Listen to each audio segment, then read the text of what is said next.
নাস্তিক আর সংশয়বাদীদের দিক থেকে ইসলাম নিয়ে তোলা মৌলিক প্রশ্ন হাতে গোনা। বেশিরভাগ প্রশ্নই ইসলাম বিদ্বেষ, ঘৃণা, প্রান্তিকতার চাদরে মোড়ানো। 1400 বছর আগেও এই প্রশ্নগুলো ছিল। এসব নিয়ে অতীতেও প্রচুর কাজ হয়েছে, কিন্তু কোথাও যেন একটা শূন্যতা ছিল। এগিয়ে এলেন নতুন প্রজন্মের প্রতিশ্রুতিশীল কথা সৈনিক আরিফ আজাদ। পাঠকদের সামনে উপস্থাপন করলেন একটি নতুন বিশ্বাসী চরিত্র সাজিদ। তরুণ লেখক আরিফ আজাদ একান্ত নিজের মতো করে অবিশ্বাসীদের জবাব দিয়েছেন। সাহিত্যের প্রচলিত গাম্ভীর্যতা পরিহার করে গল্পের ছলে মিথ্যার ফানুস উড়িয়ে দিয়েছিলেন। প্যারাডক্সিক্যাল সাজিদ পাঠক মনে সত্যের বীজ বুনেছে যুক্তির অন্ধকারে, কিছুটা আকর্ষণীয় ঢঙে, খুব সহজ ও সাবলীল ভাষায়। বাংলাভাষী লাখো পাঠক প্যারাডক্সিক্যাল সাজিদ নিয়ে কথা বলছেন। আমি জানি আপনিও এই বইটা অবশ্যই পড়েছেন, এবং আজকের যে বই, এই বইটার নামও আপনারা অলরেডি জেনে গেছেন। এই বইটার নাম হলো প্যারাডক্সিক্যাল সাজিদ, আরিফ আজাদের লেখা। আমার মনে হয় না কেউ এই বইটা না পড়ে আছেন। যদি আপনি বইটা দেখতেছেন, তার মানে আপনি বই পড়েন। আর আপনি যদি বই পড়েন, তাহলে আপনি প্যারাডক্সিক্যাল সাজিদ পড়েন নাই এরকম খুব কম হতে পারে।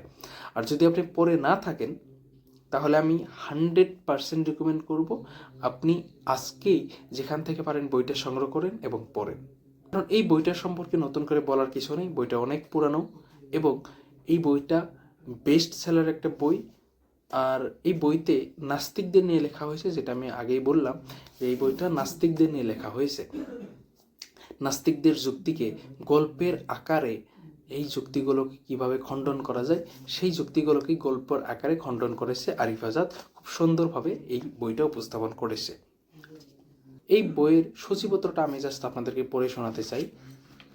একজন অবিশ্বাসীর বিশ্বাস, তাকদির বনাম স্বাধীন ইচ্ছা, স্রষ্টা কেন মন্দ কাজের দায় নেন না, শূন্য স্থান থেকে স্রষ্টার দূরত্ব, তাদের অন্তরে আল্লাহ মোহর মেরে দেন, মুশরিকদের যেখানেই পাও হত্যা করো, স্রষ্টাকে কে সৃষ্টি করলো, একটি সাম্প্রদায়িক আয়াত, কুরআন কি সূর্যের পানির নিচে ডুবে যাওয়ার কথা বলে, মুসলমানদের কুরবানি ঈদ এবং একজন মাতব্বরের অযাচিত মাতব্বরি, আল কুরআন কি মানবরচিত, রিলেটিভিটির গল্প, এ লেটার টু ডেভিড, কুরআন আকাশ, ছাদ এবং একজন বিশ্বাসের মিথ্যাচার, আয়সা রাদিয়াল্লাহু আনহা মুহাম্মদের বিয়ে, কুরআন কি মুহাম্মদের নিজের কথা, স্রষ্টা যদি দয়ালু হবেন তাহলে জাহান্নাম কেন, কুরআন মতে পৃথিবী কি সমতল না গোলাকার, একটি ডিএনএর জবানবন্দি, কুরআনে বিজ্ঞান কি এমন কিছু বানাতে পারবেন যে স্রষ্টা কি এমন কিছু বানাতে পারবে যেটা স্রষ্টা নিজেই তুলতে পারবে না, ভেলকিবাজির সাত কহন। তো আপনারা হয়তো বুঝেই গেছেন যে বইটা কী নিয়ে। আর নতুন করে বইটার বিষয়ে বলার কিছুই নেই। আপনি অবশ্যই বইটা পড়বেন। এই বইটা একটা গল্পের বই।